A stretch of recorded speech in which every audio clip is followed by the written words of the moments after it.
오늘의 말씀을 보시겠습니다. 오늘의 말씀은 이사야 1장 26절.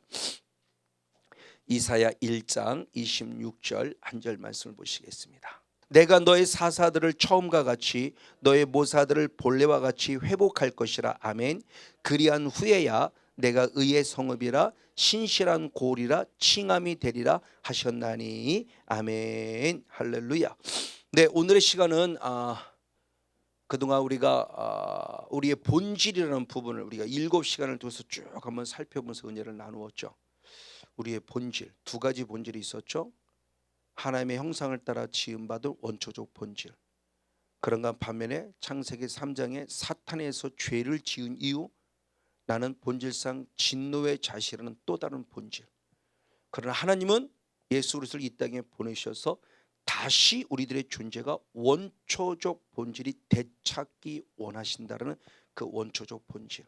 그래서 오늘은 신앙의 단계라는 그런 제목하에, 큰 제목하에 우리 자그마한 제목으로 원초적 본질이라는 첫 번째 시간을 한번 원초적 본질의 회복이라는 그런 제목을 갖고 또 우리 몇 시간 한번 달아보면서 신앙의 단계가 어떻게 자라가야 될 것인가의 부분을 한번 상기해 보기를 원해요.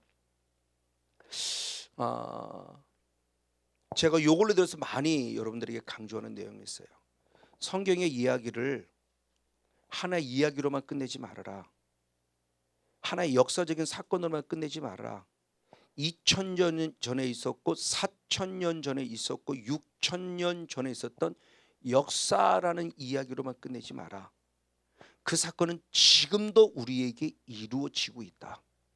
창세기의 에덴 동산의 사건은 지금도 그대로 우리에게 이루어져요.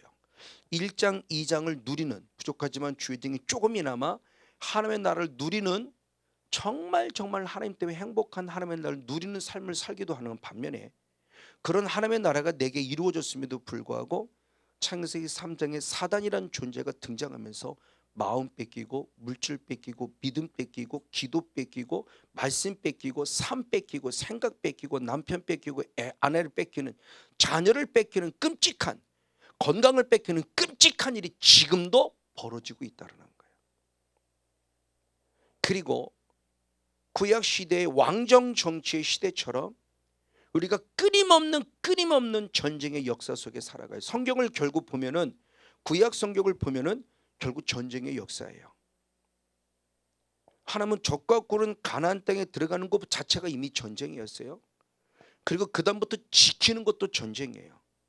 그럼 이것을 역사로 끝냄이 아니라, 그래서 어제도 어느 사모님이 이렇게 전화가 오셔서 여러 상담을 좀 했었는데, 상담할 때 그 사모님의 고백이 그런 고백이었어요. 맞아요.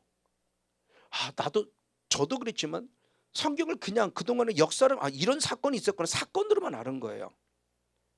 그러니까 저도 그렇고 우리도 그렇고 성경 좀 읽었다는 사람 쳐놓고 구약 성경에 이런 사건이 있었네를 모르는 사람은 없어요. 다 알아요.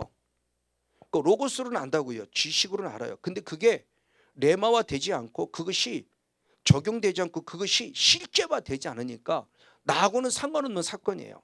새벽마다 특별히 여호수아를 강의했는데, 여호수아를 강의하면 사모님이 그러는 거죠. 정말 목사님을 통해 설교를 듣고 여호수아 사건 이게 진짜구나.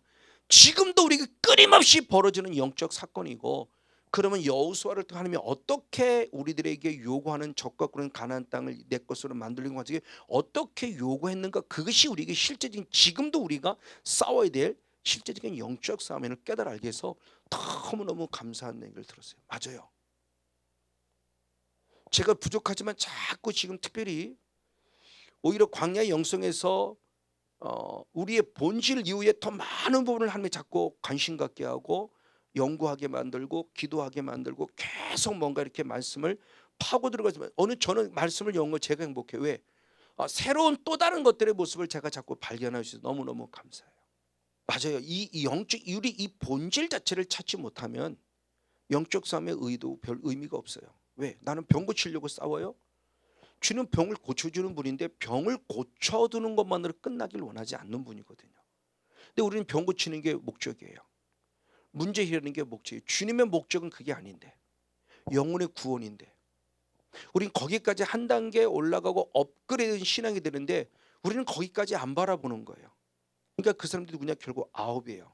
문둥병 든 아홉. 그 주님이 그랬잖아요. 그 아홉은 어디 갔니? 사마리아 사람만이 돌아왔고요. 다른 사람은 병 고침 받고 휙 하고 다 떠났어요. 다시는 예수님께 돌아오지 않았어요. 그게 나의 모습이고 우리들의 모습이진 않을까 싶어서 너무너무 안타깝고 부족하지만 여기 있는 성곤용 목사로부터 흐르는 기름 부음은 어떤 기름 부음일까? 지금 당장 치유되고 회복되지 않아도 저 성곤용이라는 사람을 통해서 하나님이 나에게 흐르고자 원하는 영성은 무엇일까의 모습을 빨리 캐치했으면 좋겠어요. 그래서 본질을 찾아갔으면 좋겠어요. 그래서 본질이 회복되어지는 모습 맞아요. 그래서 이제 오늘은 우리의 본질 7째 시간 나누었고 이제는 다시 하나님께서 원하시는 원초적 본질이 회복되어지는 영성을 가져야 할진데 그러면 어떻게 할 때 그 자녀의 영성을 회복될 수 있는가라는 부분입니다. 자, 우리의 본질을 우리가 이미 살펴봤죠. 원초적 본질 그랬습니다. 이것은 이미 우리가 수없이 말씀했기 때문에 다시 한번 넘어가면서 이 하나님의 형상을 따라 지음 받았고 하나님의 형상은 결국 창세기 2장 7절에 하나님의 생기라 그랬고 이 생기는 에스겔서 34장 6절 10절 14절 말씀이니까 하나님의 영이었어요. 그러므로 하나님의 형상은 결국 뭐냐? 하나님의 영으로 지음받아 하나님의 영으로 지음받은 자이기 때문에 우리가 하나님을 누구라고 부른다? 아버지라고 부른다. 자, 이 원초적 본질이 있었는데 이게 창세기 3장에 들어가서 사단이라는 존재가 등장했죠. 영의 세가 실제라는 겁니다.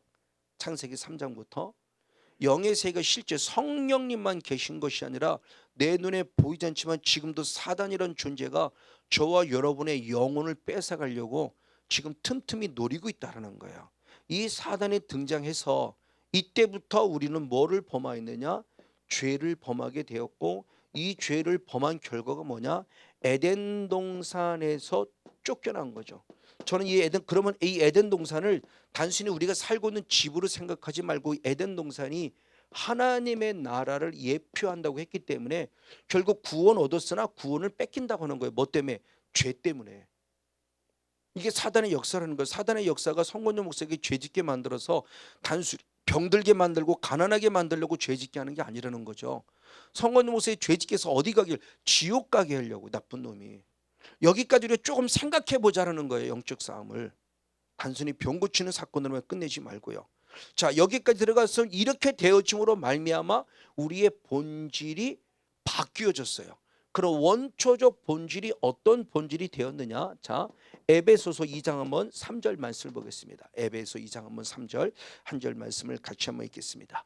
네, 읽겠습니다. 시작. 전에는 우리도 다 그 가운데서 우리 육체의 욕심을 따라 지내며 육체와 마음에 원하는 것을 하여 다른 이들과 같이 본질상 진노의 자녀이었더라라고 그래요. 전에는 그러니까 예수 믿기 전 우리로 지금 적용시키면 예수 믿기 전에는 이걸 창세기 사건으로 하면은 창세기 1장, 2장 이후에 창세기 3장부터 에덴 동산에 쫓겨나는 나는 누가 됐느냐? 본질입니다. 본질상 나는 누가 됐다? 진노의 자녀가 됐다 이거야. 근데 이 본질이라는 원어가 피시스라는 원어인데 그 피시스라는 원어는 PO라는 원에서 파생된 거예요. 근데 그 PO라는 원에서 파생됐을 때 피시스 이 본질이라는 뜻 원어가 갖는 뜻은 뭐냐? 시작. 나의 기원, 나의 시작이 어떠냐는 거예요. 이걸 다른 말로 말하면은 우리 사람들 어른이든 어린이든 사람들의 뭐를 표현하는 거냐? 혈통. 성건용 목사의 혈통이 어떠냐라는 거예요. 이건 육의 본질을 보는 게 아니에요. 영적인 본질을 보는 겁니다. 그러니까 아담과 하와의 혈통이 어땠냐는 거예요. 가인과 하와의 혈통이 어땠냐는 거예요. 아담과 하와는 분명히 창세기 1장 2장 안에 있을 때는 원초적 본질을 하나님의 형상으로 지음받은 자예요. 근데 사단을 통해서 죄를 짓고 에덴에서 쫓겨나는 순간부터는 하나님의 자녀이었음에도 불구하고 그들은 에덴 쫓겨나는 순간 누가 됐냐? 본질상 진노의 자식들. 그 후손 우리도 똑같이 본질상 진노의 자식이니까 내 혈통이 뭐냐는 거예요. 본질상 진노의 자식이라는 거예요. 이 본질의 휘시스라는 의미가 지금 그걸 가르치고 있다는 거예요. 그러니까 본질이 바뀌어졌잖아요.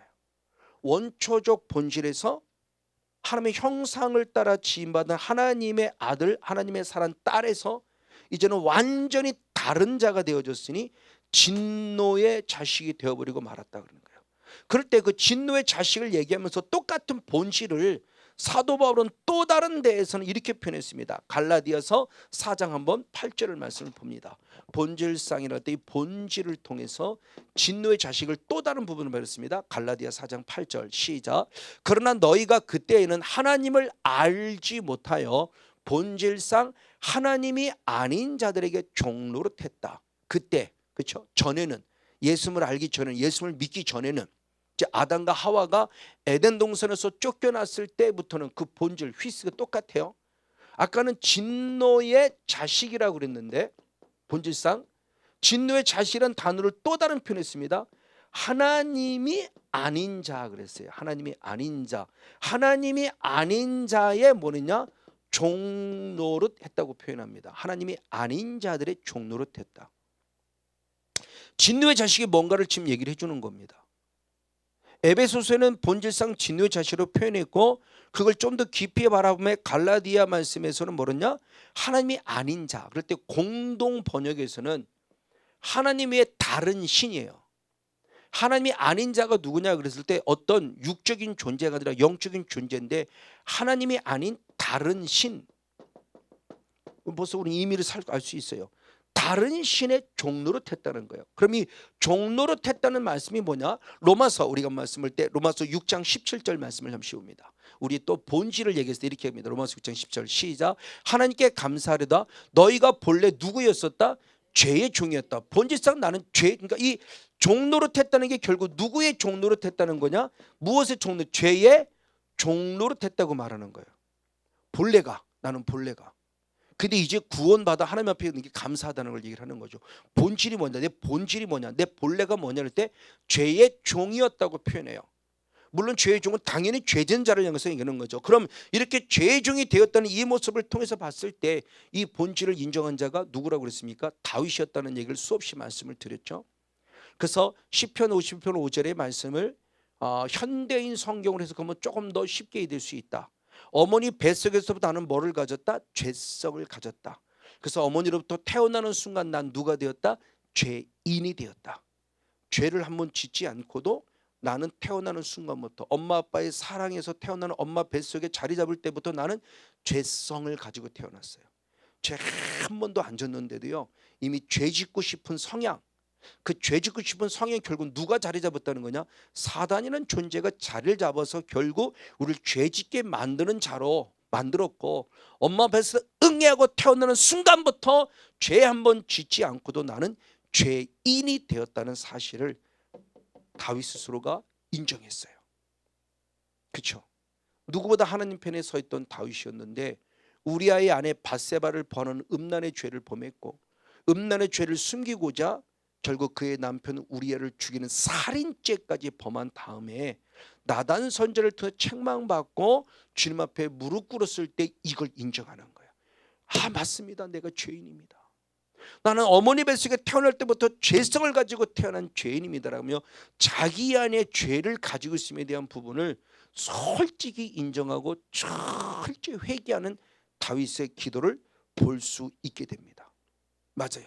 그러면 조금 더 구체적으로 죄를 짓게 하는 자가 누구냐는 거죠. 죄를 짓게 하는 자가. 우리는 잘 아는 대로 요한 1서 3장 한번 8절 말씀을 보겠습니다. 요한 1서 3장 8절 역시 한 목소리로 같이 한번 읽습니다. 시작. 죄를 짓는 자는 마귀에게 속하나니 아멘. 마귀는 처음부터 범죄합니다. 할렐루야. 그럼 누가 죄를 짓게 하느냐는 거예요. 성경 분명히 말해도 누가? 마귀가. 왜? 죄를 지어서 자기에게 속하게 하려고. 그러니까 하나님의 자녀였던 성건용 목사를 계속 예를 들어 죄를 음란의 죄를 범하게 하든 교회 재정을 마음껏 쓰게 하든 어떤 죄를 범하게 했어요. 윤리적인 죄든 도덕적인 죄든 영적인 죄든 계속 사탄이 나를 죄를 범하게. 저는 분명히 하나님의 아들이에요. 저는 직분이 목사입니다.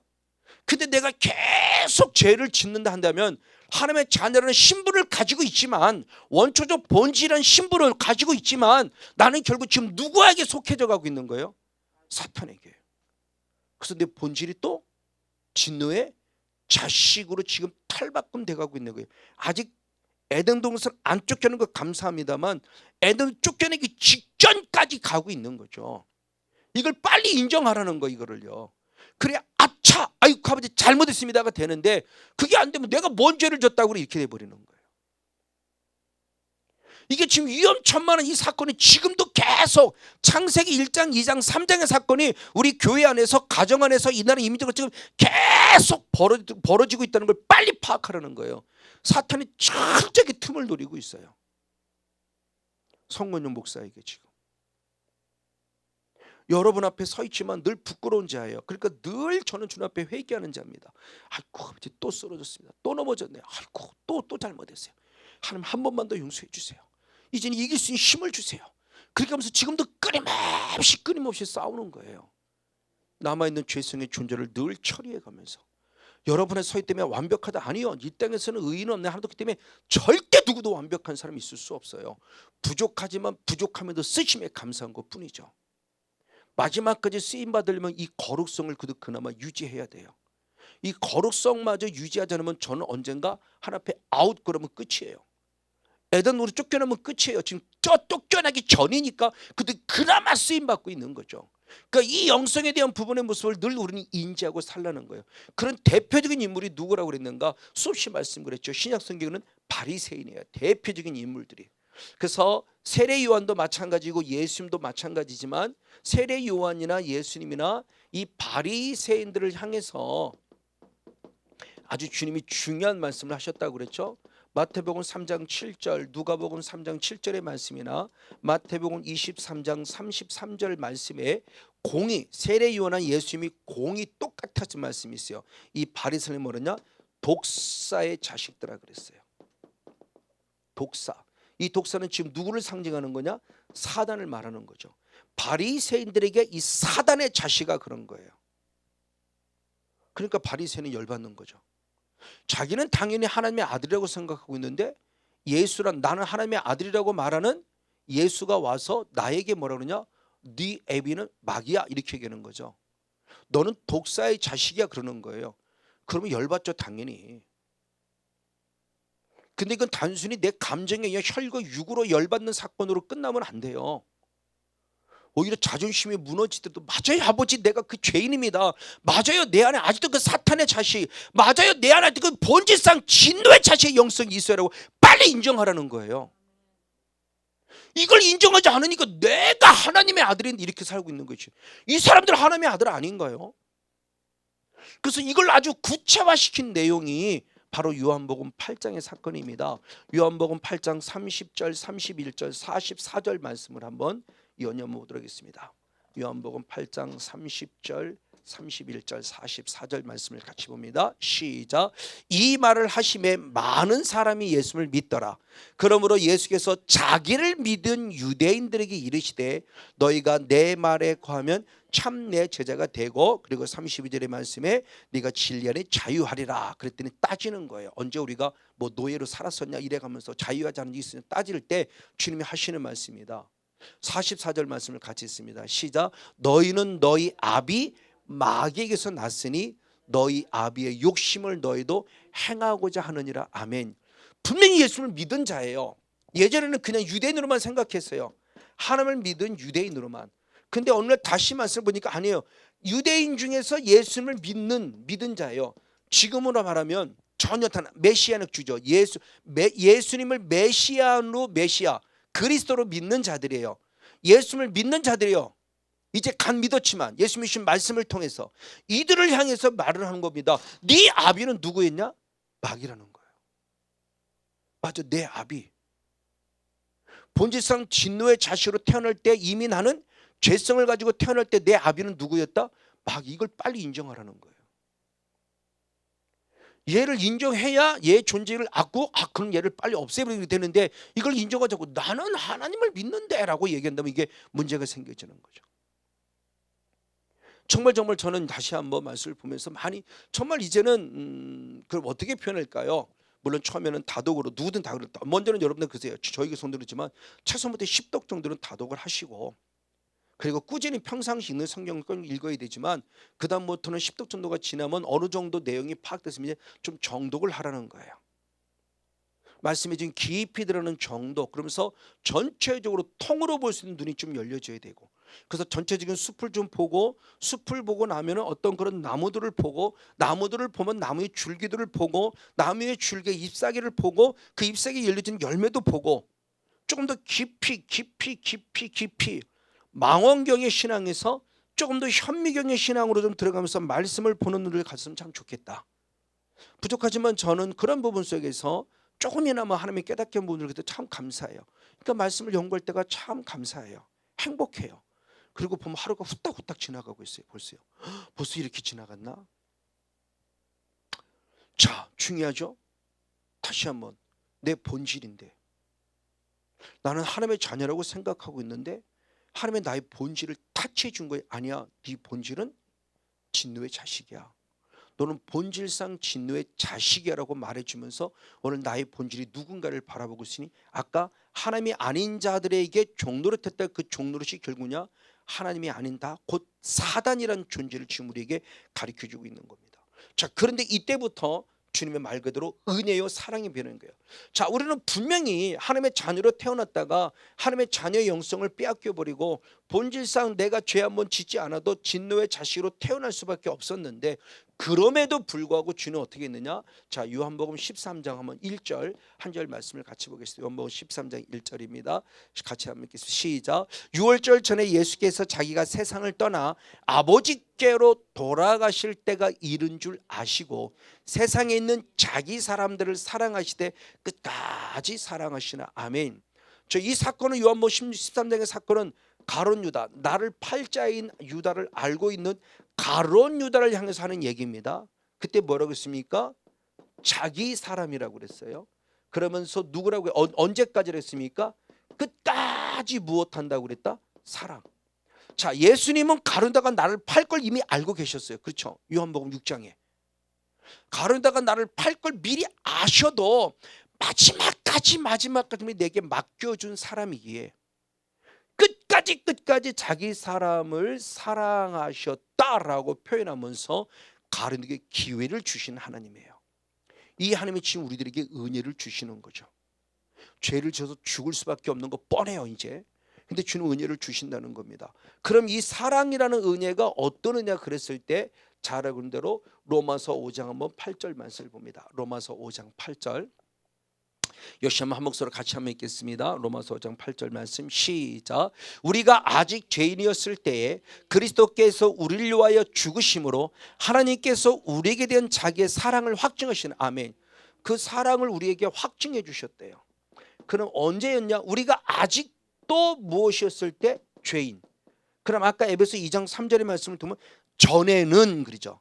주님을 알지 못했을 때, 전에는 아직 내가 죄인이었을 때는, 주님을 알지 못하였을 때는, 믿지 않았을 때, 이때에도 이미 하나님께서는 독생자 예수 그리스도를 십자가에서 무엇함으로? 죽이심으로 우리를 향한 하나님의 사랑을 스스로 무엇하시다? 확증, 증명해내신 거니까 우리를 향한 사랑이 거짓이 아니라 진짜라는 거. 다시 말하면 예수님이 가룟 유다가 나를 팔 걸 알았어도 끝까지 사랑해 주셨다는 거예요. 그러니까 영의 사랑입니다. 이것이 아가페. 나를 팔 거 알아요. 분명히 아셨다고 그러는데, 근데 한 번도 야 이놈아 이러지 않았어요. 하나님은 가룟 유다에게. 예수님은 마지막까지 회개의 기회를 주시는 거예요. 왜? 사탄이 역사하는 걸 알고 있으니까. 단순히 가룟 유다의 감정이 그러는 게 아니에요. 가룟 유다의 왜? 그래서 2절의 말씀에 보면 왜 사랑했는가를 이유를 얘기할 때 사탄이 가룟 유다에게 예수를 팔 생각을 넣었다 그래요. 예수를 팔 생각으로 역사한 거예요. 생각으로. 가룟 유다에게. 예수는 이걸 이미 아셨어요. 왜? 그분은 미리 아셨어요. 전지전능하신 분이니까 이미 아셨어요. 아시기 때문에 기회를 주는. 성건용 목사가 목회를 포기할 뻔한 걸 아셨어요. 그래서 하나님이 저에게 2009년 9월달에 이종선 목사님을 만나는 은혜를 주신 거예요. 제게 지금 마지막 기회일 수 있어요. 끝까지 사랑. 만약 그때 제가 거기를 가지 아니하고 그분을 만나지 않았다면 오늘 저의 인생은 어땠을까요? 직분은 목사였지만 저는 그때 당시로 많은 걸 목회 포기하려고 했던 사람이에요. 그럼 목회 포기하면 마지막 하는 건 그나마 가진 달란트는 운전밖에 없으면 지금 한번 운전하고 있겠죠. 목사로서의 사명을 감당할 사람이 그때 그 순간에 그 은혜를 내가 받지 못했다면, 맞아, 가론유다에게 주신 회개할 기회를 제게 주셔서 저는 회개한 거고 가론유다는 회개를 못한 거죠. 그래서 악한 영을 떠난 거고 가론유다는 회개하지 않으므로 요한복음 13장 27절에 오히려 마귀가 가론유다 안에 무엇했다? 들어갔다. 생각이 아니라 들어갔어요. 처음에는 바깥에서 생각만 역사했다가 그 생각을 정리하지 않으니까 오히려 합법적으로 사탄이 가론유다에게 들어왔어요. 그래서 예수를 판 거예요. 예수님이 하라 그러죠. 네가 해야 할 일을 속히 하라. 영의 세계의 비밀을 잘 알아야 돼요. 자, 이 부분의 모습입니다. 이렇게 주님께서 우리들에게 죄인이었을 때라는 부분이에요. 그래서 결국 우리의 모습을 어떻게 은혜를 베풀었는가? 다시 한번 창세기 말씀을 통해서 보면은 하나님께서 아담과 하와에게 주신 본질이죠. 자, 여기 에덴 동산이 이게 하나님의 나라입니다. 에덴 동산, 여기에 아담과 하와를 주셨어요. 이 아담과 하와를 통해서 하나님의 형상으로 지음받았다 그랬죠. 하나님의 형상은 아까 얘기했듯이 하나님의 영이라 그랬습니다. 그래서 하나님을 아버지로 부르는 아담과 하와예요. 근데 이들에게 지금 누가 등장을 했다? 다른 대로 사단이란 존재가 등장을 해서 결국 죄를 범함으로 에덴에서 쫓겨나야 돼. 이게 원칙이에요. 왜? 하나님 자체가 거룩이시기 때문에 내가 거룩하지 않고는 에덴 동산에 걸 수가 없어요. 그러니까 죄가 들어오는 순간 내 거룩성을 잃어버린 거예요. 영적인 순결성을 잃어버린 거예요. 그러니까 쫓겨나야 돼요. 쫓아내요. 그래서 창세기 3장 23절 24절에 쫓아내요. 근데 놀랍게 쫓아내기 바로 직전에, 쫓아내기는 쫓아냅니다. 이게 원칙이니까. 원칙이라는 법이 있죠. 대한민국에도 원칙이라는 게 있어요. 지금요. 정치를 보고 있지만 지금 원칙이 파괴되고 있잖아요. 원칙이라는 게 있어요. 법으로 정해놓은 원칙. 근데 권력이라는 부분을 갖고 나는 내 마음대로 권력을 사용하면서 원칙을 지키지 않으면서 또 다른 권력에게 갑질하고 있는 거죠. 지금 이것처럼 지금도 사탄도 똑같다는 겁니다. 지금. 근데 하나님의 원칙을 지키세요. 쫓아내요. 근데 주님은 쫓아내는 게 목적이 아니에요. 다시 살려주는 게 목적이에요. 그래서 쫓아낸 다음에 다시 살아 돌아올 수 있는 길, 본질상 진노의 죄로 타락할 수 있고 죽을 수밖에 없는 우리를 다시 살려주는 겁니다. 그걸 하나님의 은혜라고 그러죠. 그래서 에베소 2장 1절로부터 5절까지 말씀 때 우리는 본질상 바로 죄로 말미암아 죽을 수밖에 없는 존재인데 5절 말씀에 다시 우리를 살려준다고 말하죠. 그게 하나님의 은혜라고 그랬어요. 은혜로 구원받은 거지 내가 믿어서 구원받은 게 아니라는 겁니다. 은혜로 말미암아 믿기에 구원받은, 그러니까 믿는 것도 결국 하나님의 은혜였다는 거면 다시 돌아올 길을 미리 알려주세요. 쫓아내야만 하지만 쫓아내기 전에 다시 돌아올 영적 원리를 알려줬다는 거예요. 그 두 가지 은혜가 있습니다. 그럼 어떤 은혜였냐고 했을 때 가장 첫 번째가 창세기 3장 21절 말씀을 봅니다. 창세기 3장 21절. 네, 같이 한번 읽겠습니다. 시작. 여호와 하나님이 아담과 그 아내를 위하여 가죽옷을 지어 입히셨더라. 아멘. 쫓아내기는 쫓아내야 하는데 쫓아내기 주신 직전에 주신 은혜는 뭐냐? 아담과 하와에게 무엇을 입혀주셨다? 가죽옷을 지어서 입혀주셨다 이거예요. 자, 가죽옷을 지어서 입혔다는 것이 뭘까요? 지금 왜 가죽옷을 입혀주셨을까? 아담과 하고 죄를 짓고 나서 너무너무 자기 자신을 부끄러워했어요. 자, 선악을 알게 하는 나무의 열매를 먹지 말는데 사탄에게 속아서 먹음직하고 보암직하고 쥐를 만큼 탐스럽기 때문에 속아 넘어서 먹었다가 자기의 부끄러움을 보는 겁니다. 그래서 어떻게 되느냐? 자, 창세기 한번 3장 7절을 먼저 한번 봅니다. 어떤 반응이 생기는가? 창세기 3장 7절 같이 한번 읽습니다. 시작. 그들의 눈이 밝아져 자기들의 몸이 벗은 줄을 알고 부끄러운 줄 알고 무화과 나뭇잎으로 엮어 치마를 했어요. 자, 그 전까지는 벗고 다녀도 전혀 창피하지 않았어요. 그렇죠? 전혀 창피하지 않아요. 근데 죄를 짓고 나니까 내가 벗은 게 창피해졌어요.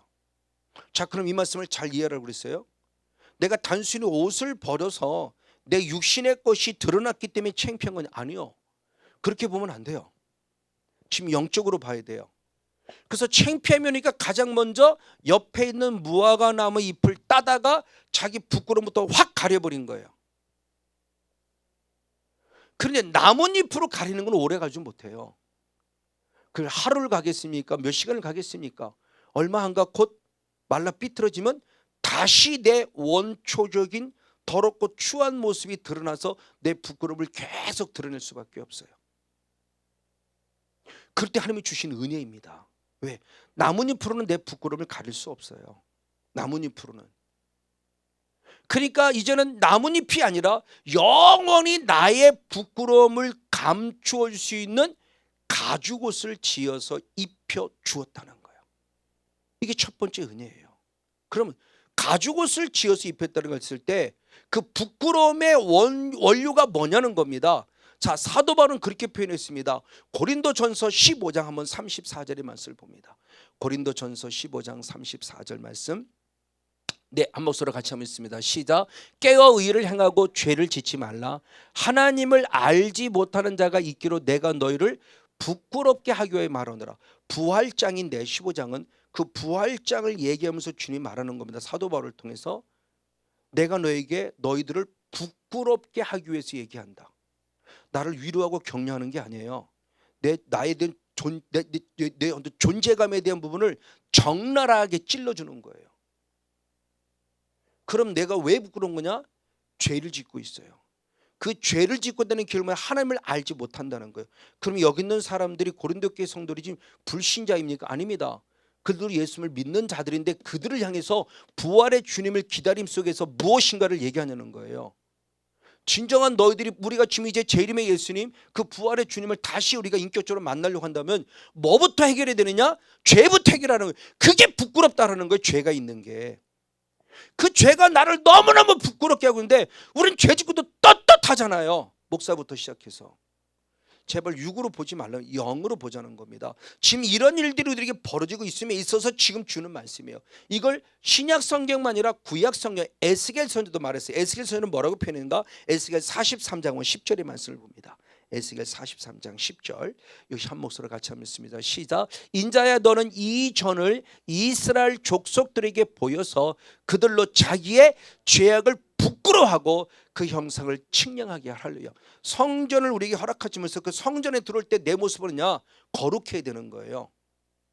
에덴 동산에 거룩해야 걸 수 있는 것처럼 믿음의 영적인 성전을 향해서 나아가면 거룩해야만 성전에 들어올 수 있는 거예요. 그럼 성전을 거룩하려면 어떻게? 내 죄를 발견해야만 하는 거예요. 그때 내 죄악의 부끄러움을 좀 보라는 겁니다. 성권용에서 네 죄악의 부끄러움을 좀 보라는 거예요. 그 부끄러움을 보아야 아이고 아버지 잘못했는데 이게 되잖아요. 내가 죄악이라는 부끄러움을 보지 못하면 난 떳떳해. 내가 뭘 잘못했다고. 뭐 기도 안 할 수도 있지 말이야. 피곤한데 말이야 뭐. 정말 저는 이번 그 코로나를 통해서 많은 분들의 전화를 받으면서 성도님도 성도님이죠. 목회자들 코로나 때문에 목회자들이 예배가 없고요. 기도도 없고요. 코로나 때문에 주일날 오늘 코로나니까 주일날 오지 마세요. 그럼 오시 마시라면 글쎄요. 본인이라도 예배를 드리든 안 드려요. 본인도 예배를 안 드려요. 그럼 저 역시 말하는데 다시 그분들을 욕하고자 하면 아니에요. 이게 지금 이게 지금 영적인 세계 속에 지금 이게 코로나가 우리에게 주는 영향력이 어떤 영향을 성도가 그런다면 그래도 이해가 되죠. 목회자가 새벽 나오는 교회 성도가 없으니까 기도를 안 해요. 성도가 있어요. 우리 성도를 위해 성도 때문에 하나님께 기도하는 건데 내 개인적인 목회자의 영성을 관리를 해야 되잖아요. 근데 성도가 없으니까 교회를 지금 기도를 안 한다는 거죠. 더구나 주일마다 나오지 마 그래놓고 코로나 때문에 나오지 마 그러고 나도 예배를 안 드려요. 목사님 맞아? 이게 오늘의 현실이에요. 이걸 영으로 해석하지 않으면 불가능해요. 그분의 혼이 그럴까요? 아니요. 그분의 혼은 계속 주님이 감동 줄 거 아니에요. 예배 드리라. 근데 내가 못하고 있다는 것은 결국 뭐냐는 거 이게. 자, 이런 부분의 모습을 우리가 심각하게 한번 생각해 보자는 거예요. 바로 맞습니다. 그런 부분들이 무슨 내 죄악을 좀 부끄럽게 생각하는 그래야 회개할 수 있다고 하는 거죠. 그래서 하나님께서는 그 나뭇잎으로는 도저히 그 부끄러움을 가릴 수 없기 때문에 다시 하나님께서 그게 뭐냐? 가죽옷을 입혀주는 거예요. 아까 얘기했던. 그러면 이제 가죽옷을 입혀준다고 했을 때 중요한 부분입니다. 자, 가죽옷을 입혔다는 게 뭘까라는 부분입니다. 나뭇잎을 제해버리고 가죽옷을 입혔다고 하는 부분의 모습을 우리가 의미를 생각해 보면 성경은 자세히 기록되지 않지만 가죽옷을 입혔다는 것은 어떠한 동물이 무엇한 거예요? 피 흘려 죽은 거죠. 누군가 동물이 피 흘려 죽어서 그로부터 얻은 산물인 가죽옷으로 이게 지어준 거예요. 그러니까 이 가죽옷이 갖는 영적 의미가 있다는 거죠. 근데 특별히 짓다, 지어주다 할 때 짓다, 이 짓다라는 게 중요해요. 짓다라는 모습이 아샤라는 원어인데, 히브리어 아샤라는 원어가 짓다, 만들다, 생산하는 뜻도 있지만 정하다라는 뜻도 있어요. 정하다. 저는 이 부분 속에서 중요한 한 부분의 모습을 봅니다. 대표적으로 한 말씀만 보도록 하겠습니다. 시편 104편 19절. 시편 104편 19절. 같이 한번 읽겠습니다. 시작. 여호와께서 달로 절기를 정하시며 해는 그 지는 것을 알도다. 아멘. 하나님께서 어떤 절기를 무엇하셨다? 정하셨다는 거예요. 절기를. 그러니까 6월절은 절기를 주님이 정하신 거예요. 영원한 규례라고 그랬어요. 그렇죠? 77절은 절기를 정하시고요. 초막절은 절기를 정하시고요. 오늘 우리에게 말하면 주일이라는 절기를 정하시고요. 이게 정하신 거예요. 아샤, 만들었다는 겁니다. 근데 단순히 어떤 사건에서 그냥 가죽옷을 지었다, 이 지었다를 만들었다, 나를 살려주게 만들었다고 하는 것도 해석이 되지만, 우리 이 말씀을 조금 더 깊이 생각하면 정한 하나님의 뜻이 있었구나, 정하였구나라는 거죠. 뭘로? 우리를 가죽옷을 지어 입혀서 살려줄 것을 이미 주님은 정하셨다는 거예요.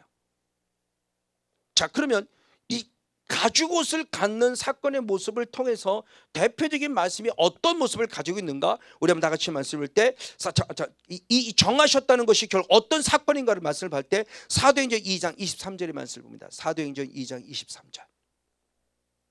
같이 한번 읽겠습니다. 시작. 그가 하나님의 정하신 뜻과 미리 아신 대로 내어준 바 되었거늘 너희가 법 없는 자들의 손을 빌어 죽박혀 죽었다. 예수님을 내어줬는데 너희들이 그 예수를 못을 박아 죽였다. 그럼 예수님을 내어준다라는 이것을 주님이 어떻게 하신 거냐? 하나님이 이미 무엇하신 것이다? 정하신 것이다. 무엇한 대로? 미리 아신 대로. 창조 이전의 영의 세계부터 아신 대로 주님이 정하셨어요. 그래서 정하신 약속을 에덴 동산을 통해서 가르쳐 준 거죠. 가죽옷을 입혀주면서.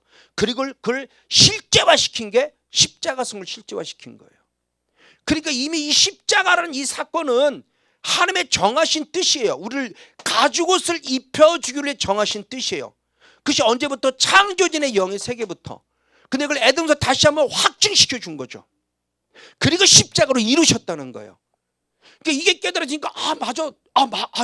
그냥 사도행 2장 23절 말씀만 봤을 때는 그냥 그것도 충분히 은혜가 됐는데, 이걸 정하셨다는 말씀을 통해 보니까 에덴 동산에서 쫓아내기 전부터, 쫓아내야만 하는 게 원칙인데 쫓아내기 전에 이미 내가 너를 구원하길 원하는 뜻을 정하였다는 걸 확증시켜 줬다는 거죠. 그걸 하니까 너무너무 감사한 거예요. 이게 진짜구나. 아담과 하와가 죄를 이놈의 새끼야 이게 아니었어요. 주님은 안타까운 마음으로 어떻게든 나는 널 다 회복할 거야. 나는 널 다시 에덴 동산에 돌아오게 할 거야. 쫓아내기 전에 돌아올 길, 돌아오는 영적 원리를 미리 정하시고 알려주셨다. 그 첫 번째 사건이 바로 십자가의 사건임을 얘기를 해주는 거죠. 그걸 레위기 구약시대에는 레위기 말씀을 통해서, 자, 레위기 14장 레위기 14장 25절 29절 두 절 말씀을 봅니다. 레위기 14장 25절 29절 시작. 속건제의 어린 양을 잡아서 제사장은 그 속건제의 희생의 피를 취하여 정결함을 받을 자의 우편 손 엄지가락과 우편 발 엄지가락에 바를 것이다.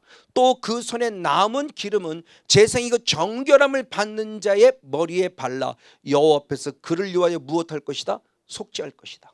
즉 이 부분의 모습은 뭐냐? 이 가죽옷을 입혔다고 하는 이 부분의 모습은, 이 가죽을 정하신 주님의 원리는 나의 죄를 무엇하기 위함이다? 속하였다, 사하기 위함이다. 그래서 어떻게 정하신 거다? 어떻게? 어린 양을 죽임으로. 이게 레위기 제사법이죠. 이렇게 하나님의 법칙을 만들어 놓은 거예요. 이것을 사도 요한, 세례 요한은 그렇게 얘기한 거죠. 요한복음 1장 29절 말씀. 요한복음 1장 29절 말씀을 그렇게 표현한 겁니다. 같이 한번 읽습니다. 시작. 이튿날 요한이 예수께서 자기에게 나오심을 보고 아멘 가로되 보라 세상 죄를 지고 간 하나님의 어린 양이로다. 이 가죽옷의 은혜를 주시기 위해서 당신 스스로가 레위기에 이미 정하신 대로 사도행전 2장 32절의 말씀 미리 정하신 대로 십자가에 예수님을 죽이시는 어린 양으로 오시게 하셨다. 그래서 그분이 피 흘려 죽으심으로 우리에게 무엇했다? 죄를 속하신 은혜를 입고 결국 가죽옷을 입혀주셨다는 거죠. 그 가죽옷을 신약 시대에 들어 우리들에게서는 어떻게 표현된 거냐? 자, 갈라디아서 4장, 갈라디아서 3장 27절, 갈라디아 3장 27절 말씀을 봅니다. 갈라디아 3장 27절. 네, 같이 한번 읽겠습니다. 시작. 누구든지 그리스도와 함께 세례를 받는 자는 그리스도로 무엇하느니라? 옷 입었느니라. 할렐루야. 저 죄사함을 받은 자에게 주님 무슨 옷을 입혀준 거예요? 그리스도로 옷 입혀주신 거예요. 그게 가지고신 거죠. 그 그리스도 옷을 입혀줬기에 우린 지금도 죄의 부끄러움을 감출 수 있는 은혜를 입은 거예요. 죄의 부끄러움을 사함받아서 은혜를 입은 거예요. 맞아요. 그럼 이제는 그리스도로 옷 입은 이 옷을 잘 관리해야 되죠. 다시는 부끄러움을 드러내지 않기 위해서. 맞습니다. 이것이 지금 우리에게 필요한 모습을 첫 번째 가르쳐주고 있는 겁니다. 그러니까 바벨은 두 번째 은혜가 있어요. 그럼 가죽옷만 입혀졌냐? 아니요. 두 번째는 어떤 은혜였냐? 창세기 3장 15절. 우리가 분명히 죄를 지었기에 쫓겨나야 되는데 쫓겨나기 전에, 쫓아내기 전에 주신 첫 번째 은혜는 가죽옷을 지어 입혀준 은혜, 예수 십자가의 은혜. 그리고 두 번째는 영적 싸움의 원리를 알려주셨어요. 자, 같이 한번 읽겠습니다. 시작. 내가 너로 여자와 원수가 되게 하고 너의 후손도 여자의 후손과 원수가 되게 하리니 여자의 후손은 내 머리를 상하게 할 것이요. 아멘. 너는 그의 발꿈치를 상하게 할 것이나 하고 할렐루야. 아멘. 자, 저 사건을 잘 아는 대로 뱀이 저주받을 때 예수님이 하나님께서 그에게 한 사건입니다. 뱀이 악한 사탄 마귀가 결국 아담과 하와를 꼬셨죠. 이 사단이죠. 사단을 예 때 사단을 저주합니다. 저주할 때 그냥 당연히 그냥 땅을 기어다니라 이게 아니에요. 땅에 흙안 먹으라 이게 아닙니다. 중요한 모습인 게 이것이 여기서 영적 원리, 즉 영적 싸움의 원리를 이미 알려주셨어요. 그러니까 앞으로 우리가 다시 돌아올 수 있는 길은 단순히 죄 문제 해결을 가죽옷을 입는 것으로만 되는 것이 아니라 가죽옷을 입었으면 빨리 뭐를 해야 되냐? 영적 싸움을 싸워야 한다는 것을 알려주는 은혜였다는 거예요. 이걸 지금 우리들에게 가르쳐주고 있는 거예요. 저는 이걸 깨닫고 너무너무 참 감사해서 그래서 영적 싸움이 필요한 거였구나. 근데 우리는 그 원리를 별로 사용하지 않고 기껏 우리 영적 싸움의 원리를 무엇을 했냐? 병 고치는 데는 쓰고 문제 그런 데 쓰려고 한 거예요. 그러니까 사탄을 떠나가 그러는데 사탄이 떠나는 거 병 때문에 떠나가는 거야. 가난 때문에 떠나가는 거예요. 그게 틀린 건 아니에요. 그런데 그게 핵심은 아니라는 거죠. 그게 본질은 아니라는 거예요. 과정 속에 필요하지만 그게 본질이 돼 보니까 지금 우리가 성령사에게 타락하게 되고 잘못된 길로 가게 되는 것을 마련의 길을 만들어주고 만 거죠. 자, 주는 뭐라고 표현했냐? 바로 뱀에게 말할 때 뱀아, 네가 여기에 있으면 네 발 위에 네 머리에 뭐가 있냐? 여자의 후손의 발이 있다. 이것이 지금 영적 그림이에요. 창세기 3장 15절. 중요합니다. 내가 먼저 사탄의 머리를 짓밟느냐? 사탄의 머리를 짓밟지 않으면 얘가 먼저 내 발을 물어버리느냐? 이게 영적 싸움인 거예요. 그래서 제가 이곳에 와서만 벌써 세 번째 하나님의 음성을 듣는 겁니다. 가장 먼저 주님의 모여라는 음성을 주셨고요. 제가 여기도 성의를 하겠다고 바로 주신 이 장소이기 때문에 모여라고 말씀을 주셨고요. 그리고 구하라고 말씀을 주셨고요. 그러면 내가 들으리라고 말씀을 주셨어요. 그리고 다시 시간이 지난 다음에 주님께서 주신 말씀의 모습이 틈을 주지 말라는 거죠. 틈을 주지 말라.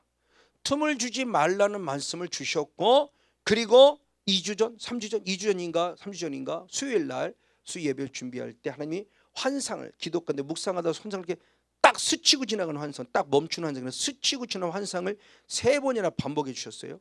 1번, 2번, 3번. 그게 바로 이 그림이었어요. 하나님의 환상을 보여주는데 내 발밑에 지금 사탄이 아가리를 벌리고 있는 거예요. 아직 싸움의 진전, 어떤 내가 물린 것도 아니고 짓밟지도 않은 상태였지만 이 그림을 3번이나 보여준 거예요. 그래서 정신이 바짝 드는 거죠. 지금 틈을 주지 말라는 게 이건가 보구나.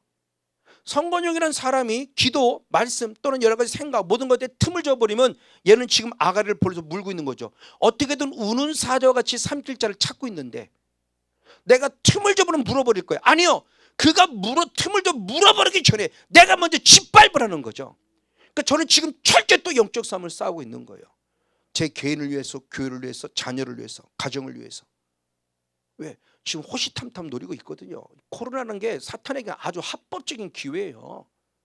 얼마나 좋은지 몰라요. 나태하기 딱 좋고요, 게으르기 딱 좋고요, 목회자고 성도고 상관없어요. 다 정신 바짝 차려야 되는 거죠.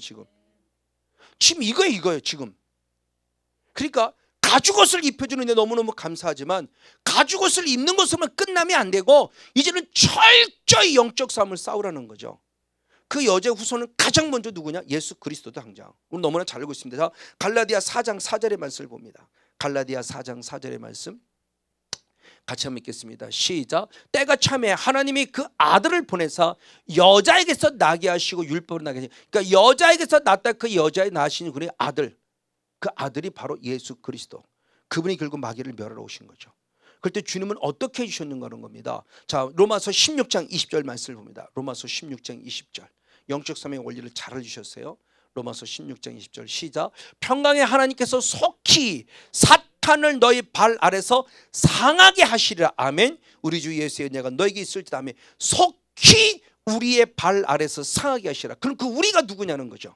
자, 여자의 후손 그랬는데 여자라는 존재가 누구냐 그랬을 때 여자가 먼저 누구냐? 교회를 일반적으로 될 때 일반 교회를 말합니다.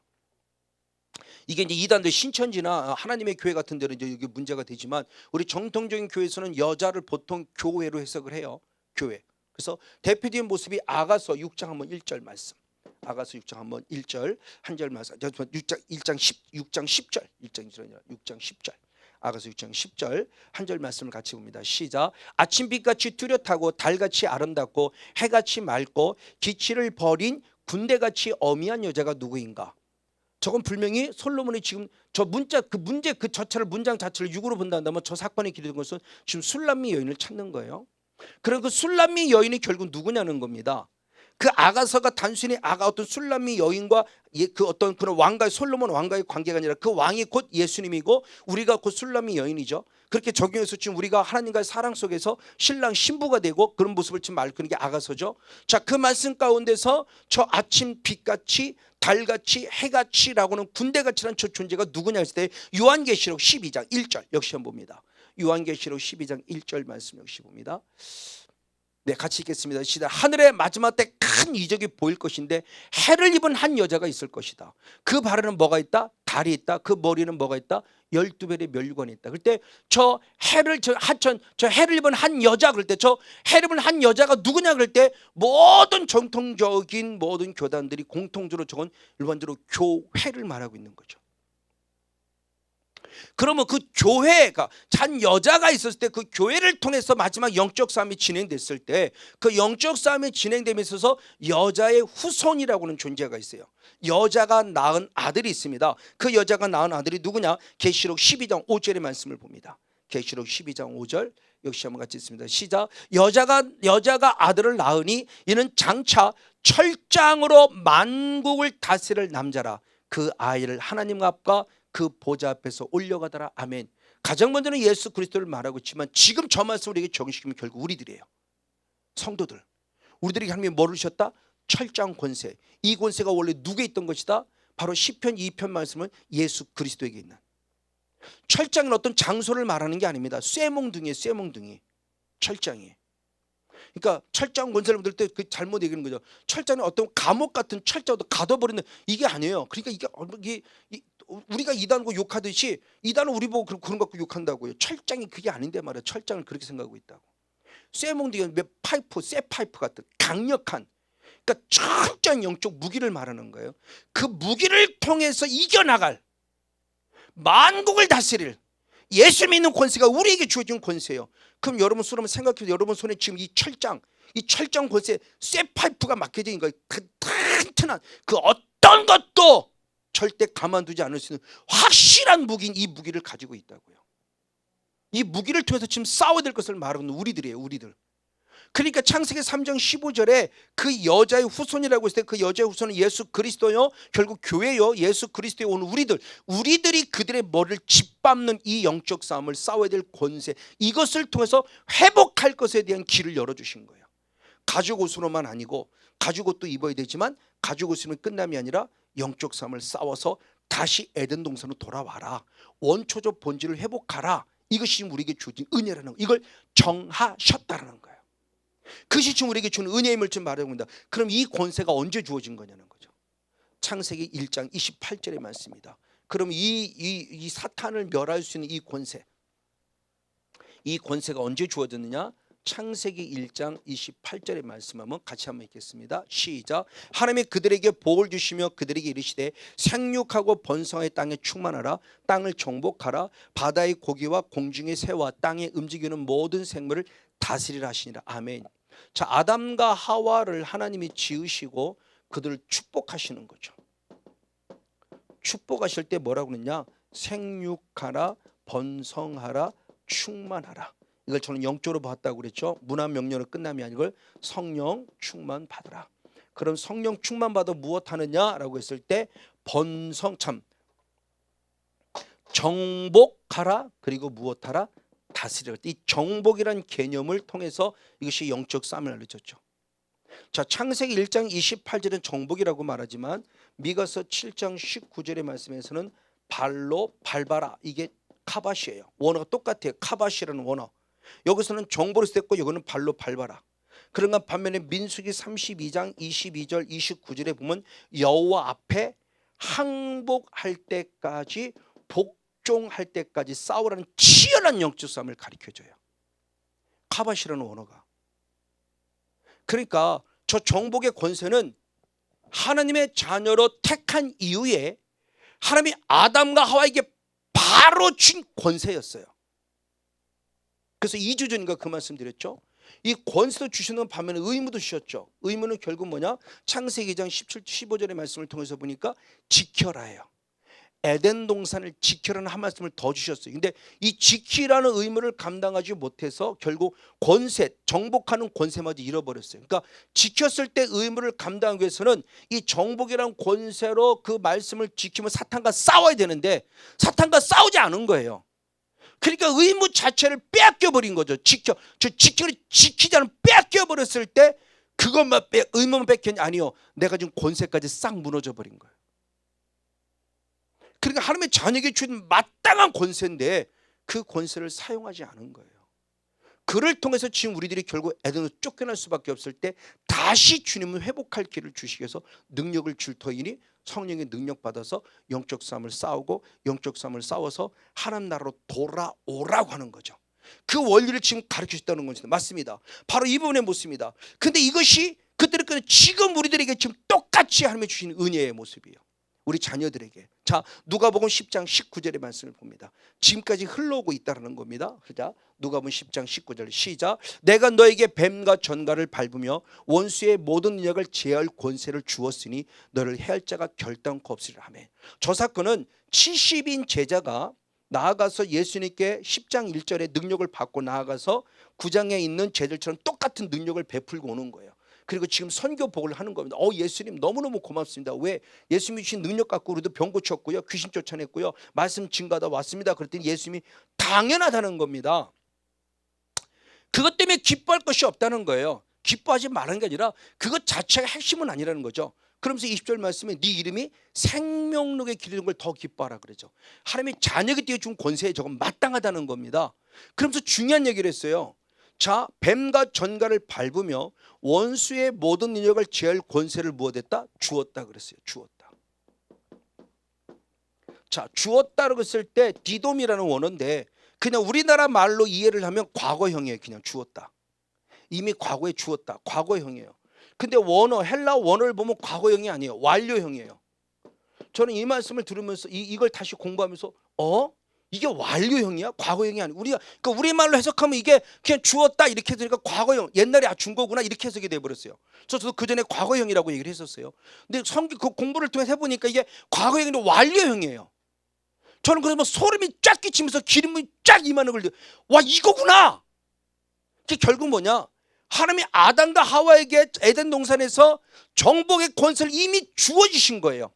완료하신 거예요. 다시 나중에 또 줄 게가 아니라 이미 완벽하게 우리 주어진 거예요. 근데 나는 그걸 사용하지 않았던 거예요. 이거 완벽하게 주신 거구나.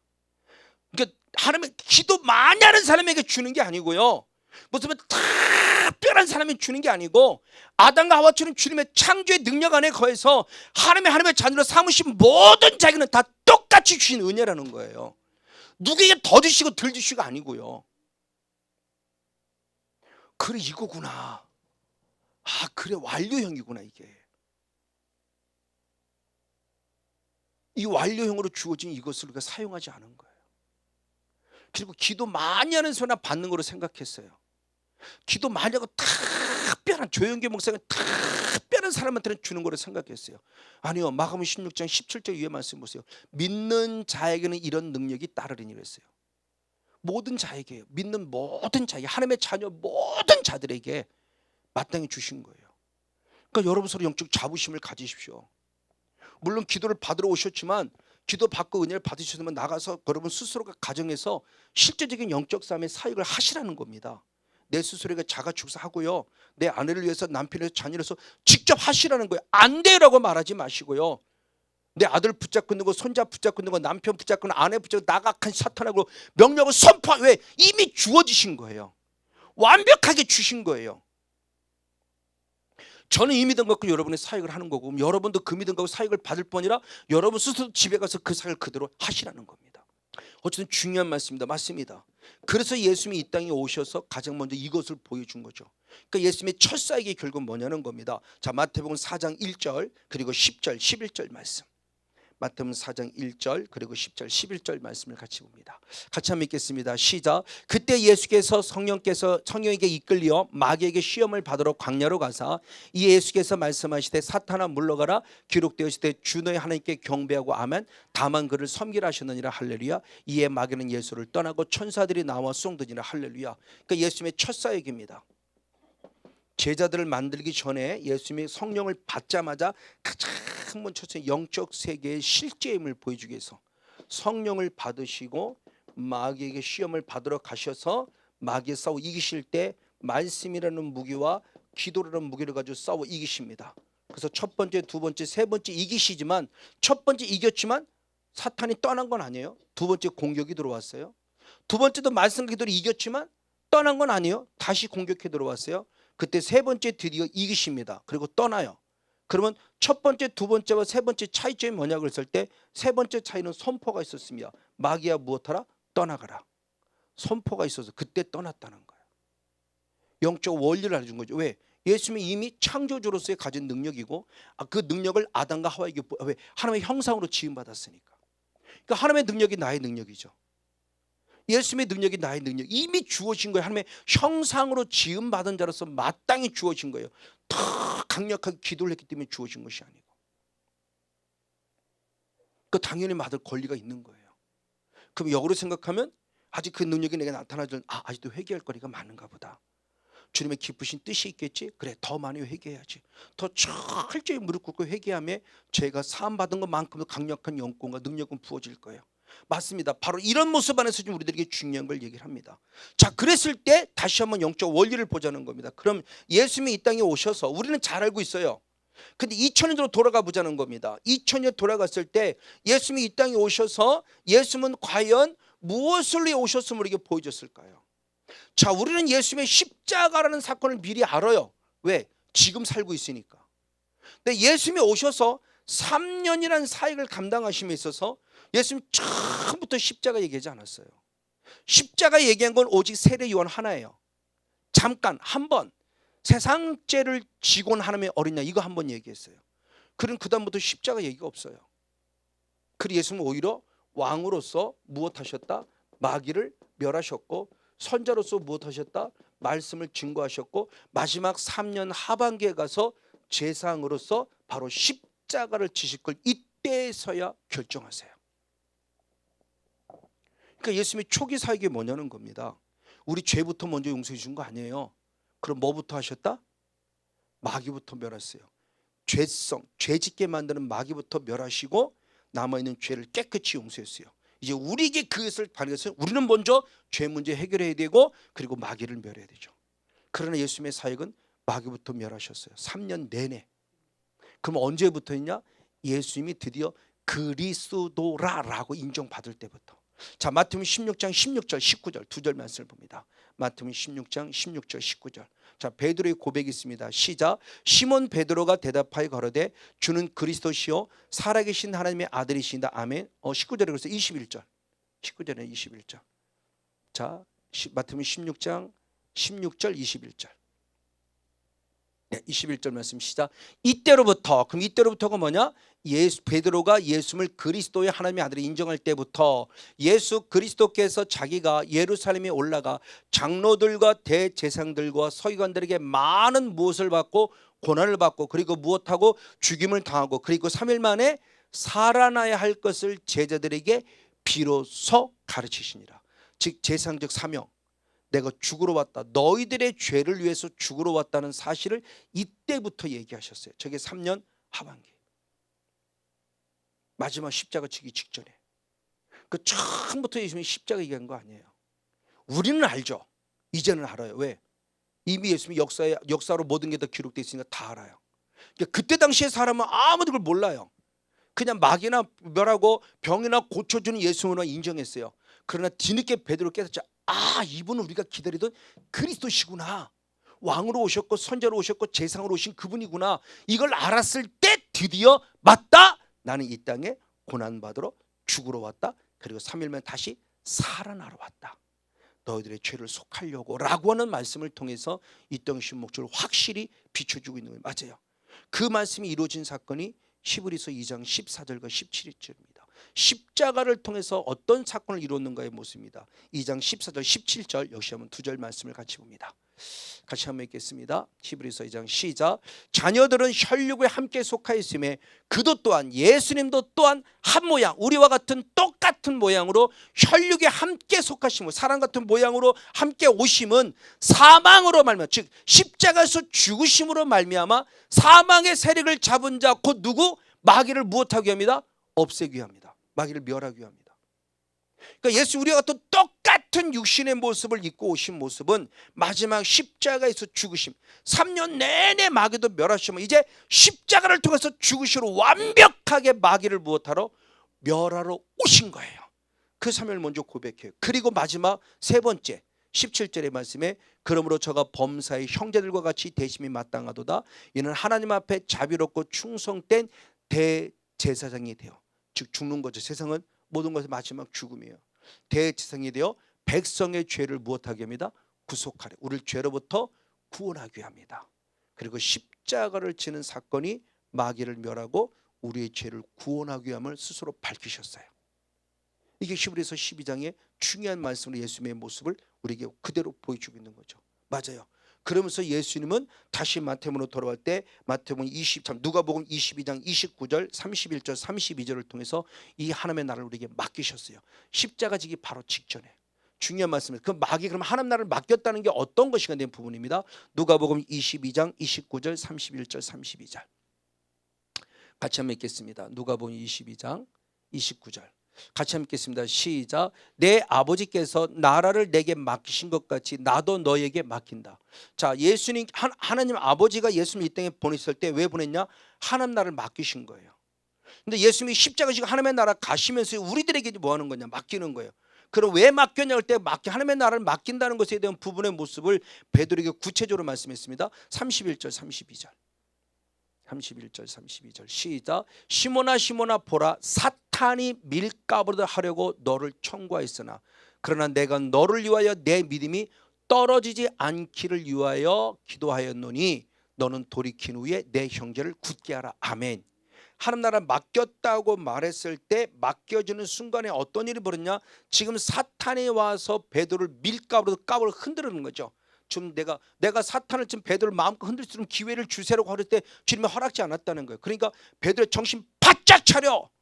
그래서 빨리 기도해. 그래서 너도 살고 남도 살려라고 말하면서 하나님 나라 맡겼다는 게 결국 뭐냐? 잘 먹고 잘 살려고 하는 것이 아니라 결국 영적 싸움을 싸워서 하나님 나라를 다시 하나님께 드리라. 맡겼다는 건 뭐예요? 다시 드린다는 거죠. 그래서 고린도전서 15장 45절에 예수님도 하나님 나라를 다시 하나님께 올려드린다고 표현해요. 그럼 우리도 그럼 하나님 나라 올려드리는 건 뭐예요? 믿음을 지켜서 내가 천국 가는 게 하나님 나라 올려드리는 거죠. 그 믿음을 지켜야 되는 거예요. 결국은요. 그러니까 이 영성에 대한 모습에서 지금 중요한 영적 원리를 알려주고 있습니다. 맞습니다. 바로 그럼을 통해서 저 말씀을 이제 우리에게 적용시켜보자. 에덴동산 두 가지는 더 두 가지 은혜가 내게 적용시킬 때 그럼 나에게는 어떤 은혜를 주시는 건 이게 원초적 본질이 회복되는 단계, 원초적 본질이 회복되는 영적 원리를 지금 우리에게 말해준 거다. 자, 한마디로 간단히 말하면 마가복음 1장 15절의 말씀을 봅니다. 마가복음 1장 15절 한 절 말씀을 같이 봅니다. 시작. 가르칠 때 때가 찼고 하나님 나라가 가까웠으니 회개하고 복음을 믿으라 하시는 아멘. 자, 회개하고라는 믿음을 있는데 회개하고를 먼저 강조하는 것은 다음 주에 왜 회개를 먼저 강조할 수밖에 없었는가라고 하는 부분의 모습은 다음 주에 나누도록 하겠고, 어쨌든 하나님의 나라가 가까웠다고 그랬을 때 영적 원리로 중요 순서를 냈습니다. 회개하라, 그리고 나서 복음을 무엇하라? 믿으라. 회개하고 복음을 믿으라 그랬어요. 하나님 나라가 가까워지면 저는 이게 100% 이해가 되고 100%는 믿어요. 왜? 저는 이 과정을 통해서 하나님의 나라가 제게 이루어졌기 때문에. 첫 번째는 철저한 회개입니다. 그렇죠? 세례 요한이 와서부터, 아니 세례 요한이 오기 전부터지만 이사야 선지자부터 그나마 구약시대 말라기 선지자까지 결국 한 목소리로 간단히 말하면, 특별히 에스겔에서도 많이 강조하고 예레미야에서도 많이 강조한 것은 뭐냐? 철저히 무엇하라? 회개하라예요. 모든 선지자가 구원 것을 절대 잘 먹고 잘 살라고 그러지 않았어요. 다 회개하라, 회개하라, 회개하라, 이렇게 돌아오라, 돌아오라 했어요. 아모스 선지자도 끝까지 회개하여 돌아오라 그랬어요. 근데 아무도 안 돌아와요. 예레미야 선지자는 23년간 외쳤는데도 안 돌아온다고 그랬잖아요. 그럼 나중에 예레미야가 포기하려고 그랬잖아요. 근데 하나님의 말씀이 나를 뜨겁게 하기 때문에 견딜 수 없어 다시 나가 복음을 전하지만, 성건전 목사가 아무리 회개한다고 회개될까요? 안 되더라고요. 그렇죠? 보기는 보지만 보지 못하고, 듣기는 듣지만 듣지 못하고, 깨닫긴 깨닫지만 깨닫지 못한다는 말씀이 이게 영이라는 걸 얘기를 하는 거예요. 그게 바로 길가밭이잖아요. 아무리 주님이 들려줘도 마귀한테 말씀 다 뺏겨버리면요 못 들어요. 그런 성목사가 그런 얘기 했었어? 나는 못 들었는데. 누군가는 그 말씀이 칼이 돼서 나를 엉엉 울게 만들고 통곡하게 만드는데 나는 그런 말씀 못 들었어? 전혀 못 들어요. 같은 자리에 앉아있지만. 그냥 왔다 멍하니 왔다 가요. 그러니까 다 길가밭이에요. 다 마단들만 밟고 간다고 대부분의 모습이에요. 이게 영의 세계 실제라는 건 안타깝지만, 돌밭에서 그냥 가고요, 가시밭에 돈 안 가요. 옥토로서 되는 사람들이 그렇게 많지 않아요. 성경도 많다고 말하고 있지는 않고요. 그럼에도 불구하고 주님은 때를 얻든지 못 얻든지가 전하라는 겁니다. 이게 이사야 선지자를 파송하지, 안 들을까 알아도 가서 전하라는 거예요. 왜? 그게 예수님의 사명이고 우리들에게 준 사명이고 마지막까지 될 사명이에요. 왜? 하나님께 있으니까. 어떤 보세요, 이 회개입니다. 그래서 세례 요한으로부터 시작해서 중요한 모습이죠. 회개하라, 천국이 가깝다. 죄사함을 받는 회개에 대한 모습을 계속 강조하고, 예수님도 바로 첫 번째 일성이 회개하라 있고, 제자들 역시도 똑같은 말씀을 고백할 때 회개가 최초의 다 고백 선포였어요. 저는 부족하지만 성건용 목사는 이 은혜 있기 전부터도 회개에 대한 부분을 많이 강조했던 목사예요. 그때도 분명히 회개의 모습을 나름대로 최선을 다했어요. 그럼에도 불구하고 제 부족한 분이 있어요. 왜? 회개는 했는데 영적 싸움을 안 싸웠어요. 그때는요. 못 싸웠어요. 영적 싸움을 싸운다는 생각을 못 한 거죠. 그냥 가죽 옷만 입으면 다 되는 줄 알았어요. 가죽 옷을 입었으면 그 다음에 영적 싸움을 싸우지 못한 거예요. 어쨌든 회개하라는 복음의 모습이 지금 우리에게 가장 중요한 일체적인 보온이라는 것을 너무너무 중요한 모습이죠. 그래서 우리가 이렇게 합니다. 우리가 죄를 안 지었기 때문에 천국 가냐? 아닙니다. 회개하지 않으면 천국을 들어오지 못해요. 왜? 우리 기본적인 자체가 본질상 진노의 자식으로 죄성을 가지고 있기 때문에 그 죄성에 거룩하지 않은 모습으로는 결국 주님의 나라 들어갈 수가 없단 말이에요. 죄와 싸워 이기게 될 필요성은 있지만 죄를 안 짓기 때문에 천국 가는 게 아니에요. 왜? 이 땅에 의인은 아무도 없다고 했으니까. 그럼 뭐냐? 예수표를 힘입고 죄사함을 받아야만 천국 가는 거고, 그 천국 갈 때 나머지 계속 죄와 이겨가는 과정에 필요한 부분이 영적 싸움이라는 거죠. 단순히 병 고침 받기 위함이 아니라. 자, 이런 모습, 귀한 말씀의 모습을 주십니다. 그래서 주님께서 우리들이 말할 때 바로 에덴 동산에서 우리에게 입혀주는 옷, 그 가죽옷을 입는 것이 뭐냐? 결국 회개의 영성을 통해서 계속 우리가 입어야 될 옷을 말하죠. 대표적으로 요한계시록 3장 4절과 14절 말씀, 3장 4절과 18절 두 절 말씀 보겠습니다.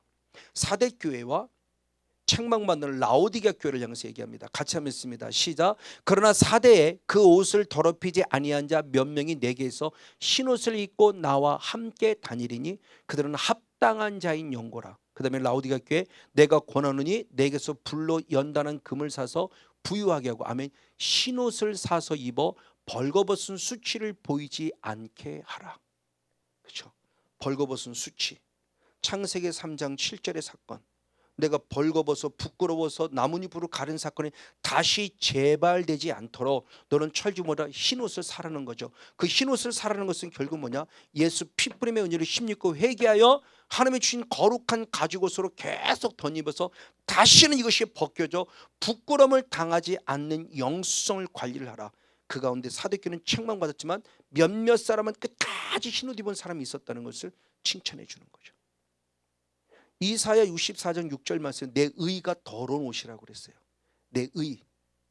우리의 의가 더러운 옷이라. 내 의로 살아갈 수 없어요. 근데 저는 이 은혜 기전에 분명히 말했죠. 제 의로 살았다고요. 나름대로 기도 열심히 하고 뭔가 하는 거를 나는 대단하고 생각했어요. 내가 그래도 기도 좀 하잖아. 그래도 나름대로 말씀도 연구하잖아. 철저한 내 의였어요. 이게 어린아이적 신앙이었죠. 그 의는 더러운 옷이었어요. 나름대로 회개한다고 하니까 그럼 뭐만 회개한 거냐? 윤리적이고 도덕적으로 범하는 죄만 회개한 거죠. 실제로 영적으로 깊이 들어간 회개가 되지 못한 거죠. 하나님과 관계성에 맡고 있는 것에 대한 부분에 무슨 회개가 되지 못한 거예요. 이것이 저의 모습이었다는 거죠. 그래서 요한계시록 7장 14절의 말씀에도 마지막 중요한 얘기를 했습니다. 14만 4천 명 흰옷 입은 무리가 누구에 대한 부분을 얘기를 했어요. 자, 계시록 7장 14절 흰옷 입은 무리가 누구인가의 부분입니다. 같이 한번 읽습니다. 계시록 7장 14절 시작. 내가 가로되 내 주여 당신이 알리이다 하니 그가 나더러 이르되 이는 큰 환난에서 나오는 자들인데 어린 양의 피에 그 옷을 어떻게 씻어 희게 한 자니라. 그렇죠? 14만 4천 명을 얘기한 그런 소리를 들었어요. 14만 4천 명. 그런데 말합니다. 눈을 환상에 열려 봤어요. 본 자가 누구냐? 흰옷 입은 허다한 무리들이에요. 그럼 그들이 어디서 나왔냐? 무엇 하느냐? 환란을 통과한 자들인데 환란을 통과한 가운데 엄청난 많은 더럽고 추한 것들이 묻었겠죠. 죄성이. 그럴 때 그 죄성을 예수의 피로 깨끗이 빨아 그 옷을 신어 그 가죽옷을 잘 지킨 자들이다. 바로 그들 축복하죠. 이러면서 스가랴 말씀도 똑같은 말씀을 했어요. 스가랴 3장 4절의 말씀을 봅니다. 여호수아 대제사장이 영의 세계 들으니까 하나님 앞에 서는데 옷이 더러워졌어요. 근데 사탄이 지금 참수하고 있을 때 그때 하나님의 반응입니다. 뭐라고 있는가? 스가랴 3장 4절입니다. 시작. 여호와께서 자기 앞에 선자들에게 명하사 천사들에게죠. 그 더러운 옷을 벗겨라.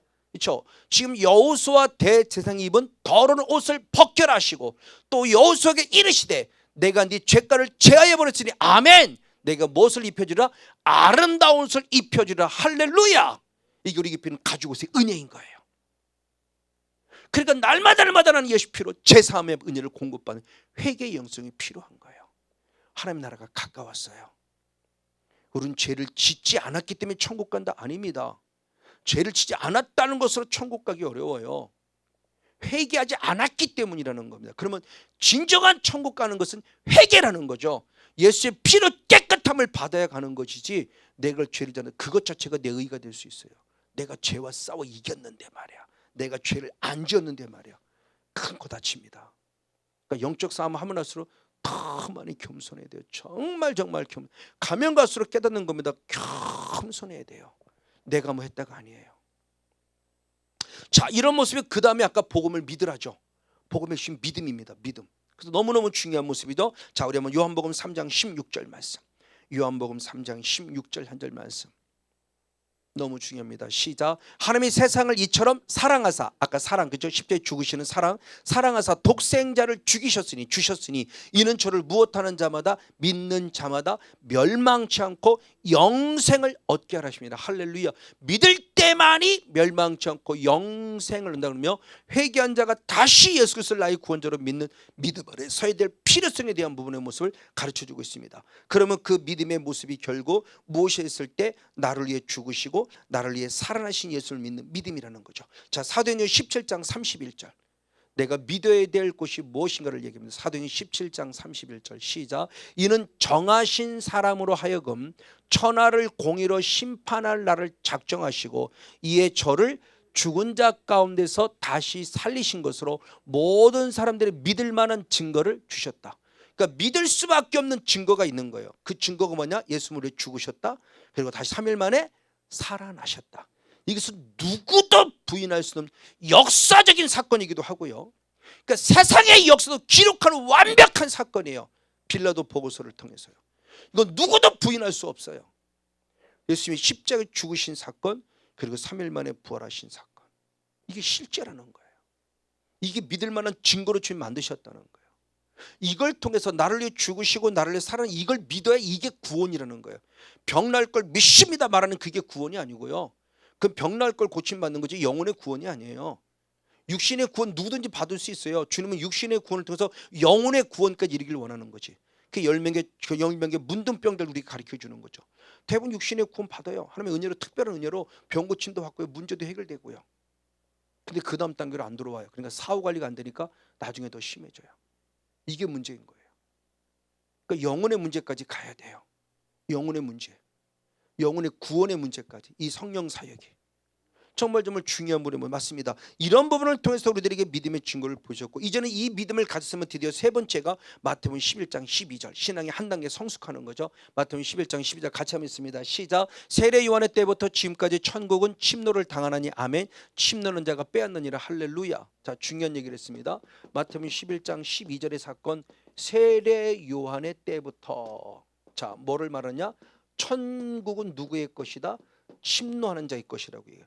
자, 그 전에 예수님은 요한복음 아까 3장 16절을 통해서 믿음으로 구원을 얘기했는데, 또 천국은 침노하는 자의 것이라고 그래요. 한 단계 성장하고 성숙한 신앙을 말합니다. 그러면서 누구냐? 세례 요한의 때부터 그랬어요. 그럼 이 세례 요한의 때가 단순히 어떤 시기적인 때, 육신적인 때로만 보지 마세요. 이 세례 요한의 영성은 결국 누구의 영성을 유효받은 사람이에요? 엘리야.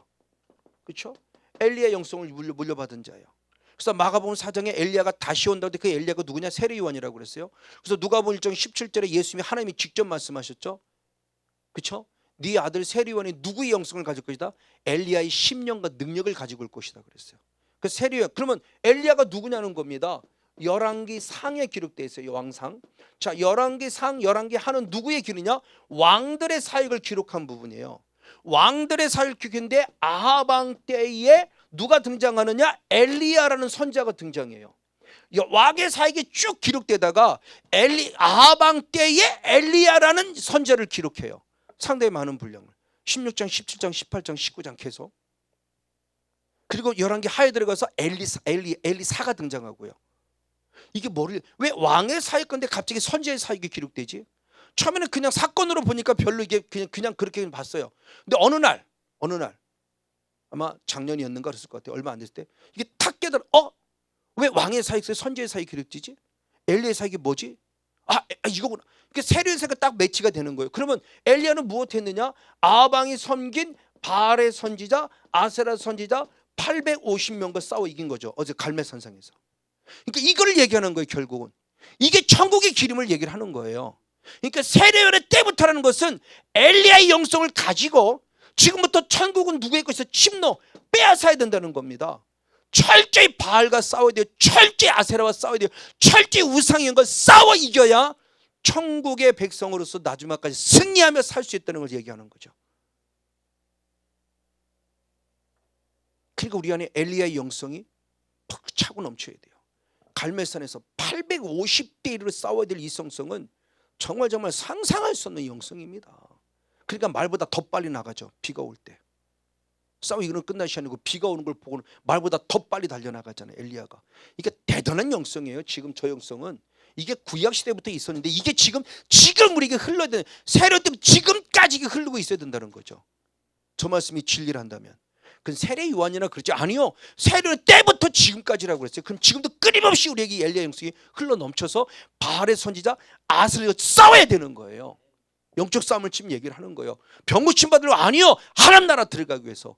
천국은 침노하는 자의 것이니라. 가나안의 영성이 그냥 왔는데 아니요. 가나안의 영성은 침노했어요. 가나안은 침노. 적과 그는 가나안 들어가서 가나안 일부를 쫓아내는 거 침노한 겁니다. 우리도 지금 필요한 부분의 모습이에요. 병고침 받으세요. 문제 해결 받으세요. 그러나 더 중요한 것은 하나님 나라가 이루어지세요. 하나님 나라. 이게 철저한 영적 삶의 원리를 말씀해 주고 있습니다. 맞습니다. 바로 이것이 믿음을 지키는 영성이고 나를 부르신 목적이에요. 자, 디모데후서 4장 7절, 디모데전서 6장 12절. 디모데후서 4장 7절, 디모데전서 6장 12절. 같이 한번 읽겠습니다. 시작. 내가 선한 싸움을 싸우고 아멘 나의 갈 길을 마치고 믿음을 지켰다. 그러니까 선한 싸움을 싸우는 게 결국 믿음을 지키는 거예요. 그리고 디모데후서 6장 12절에 믿음의 선한 싸움을 싸우라 영생을 취하라 이를 위하여 내가 부르심을 입었고 아멘 많은 증인 앞에서 선한 증거를 증거했도다. 즉 하나님께서 모세를 바울을 통해서 디모데를 부르신 목적은 뭐냐? 믿음의 선한 싸움을 싸워 영생을 취하게 하기 위함이었어요.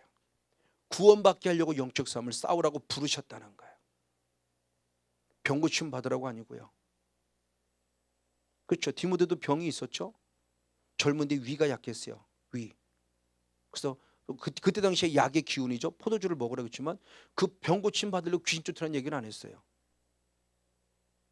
포도주 먹으라고 그랬어요. 그런데 영생을 취하기 위해서는 무엇하라? 영적 싸움을 싸우라고 그랬어요. 위장병 고침 받으려고 귀신 쫓아내는 말은 안 했어요. 그건 포도주 먹어도 나아더라고 그랬어요. 그러나 영생 때문에 구원 때문에 천국 때문에 싸워야 한다. 이것을 때문에 내가 너를 불렀다고 주님 말씀하신다는 거예요. 그럼 지금 이 시간 저희는 싸워야 될 이유가 뭘까요? 천국 때문이에요. 그럼 앞으로 죽어서 가는 천국 그것도 마땅하지만 지금 이 순간에 천국을 누리라는 거예요. 내 안에 천국이 누려져야 가정 천국이 되죠. 내 안에 천국이 없으면 저도 맨날 짜증스러워요. 제가 이은혜께 저는 맨날 그랬어요. 여러분 앞에 해 웃었지 집에 가면 짜증내고 우리 딸내미가 있으니까. 근데 지금 아니라는 거죠. 저는 이것만으로도 정말 감사해요. 능력 주신 것도 감사하지만요. 나의 생각을 바꿔주고 내 삶을 바꿔주고 언어를 바꿔줘서요. 내가 살고 가정만이라도 천국을 이루는 게 너무 감사하고요. 그것이 더 나아가 교회까지 천국을 만들었다는 게 감사한 거죠. 교회가 천국 된 거예요 이제는요. 예전에 안 그랬어요. 맨날 시기 질투 다툼 성도끼리 시기 질투 다툼 막 참 견디기 어려웠어요. 그래서 그 목회를 포기하려고 한 거예요. 부흥이 안 되는 건 둘째치고 너무너무 힘들었어요. 사람들 관계가. 이게 무슨 목회예요. 시기 질투 다툼 서로 잘났다고 그러고. 이겁니다. 천국 영생 이 땅에서 누리는 천국의 모습 맞아요. 그럼 이 천국을 나의 것으로 누리려면 어떻게 될 것이냐? 가장 먼저 회개해야 되는 거죠. 왜? 회개해야 죄사함 받고 성령을 선물로 받을 수 있기 때문에. 자, 사도행전 2장 38절 다시 한번 그런 회개의 모습으로 돌아갑니다. 성령을 받기 위해서 사도행전 2장 38절 역시 한번 한 절 말씀을 같이 한번 읽습니다. 시작. 베드로가 가르되 너희가 회개하여 각각 예수 그리스도의 이름으로 세례를 받고 세사함을 얻어라. 그리하면 성령을 선물로 받으리니 아멘. 습니다. 네, 중요한 얘기를 했습니다. 자, 회개하라. 네, 그러면 죄 사함을 받을 것이다. 그리고 더 나아가 중요한 얘기였어요. 성령을 무엇으로? 선물로 받으리라. 할렐루야. 너무너무 감사하죠. 회개할 때 죄 사함 받고 성령을 선물로 받아. 그러면 이 성령을 선물로 받을 때 어떤 일이 벌어지냐? 마태복음 11장 28절 말씀이 있습니다. 마태복음 11장 28절 말씀 역시 한번 한 절 말씀을 같이 한번 읽겠습니다.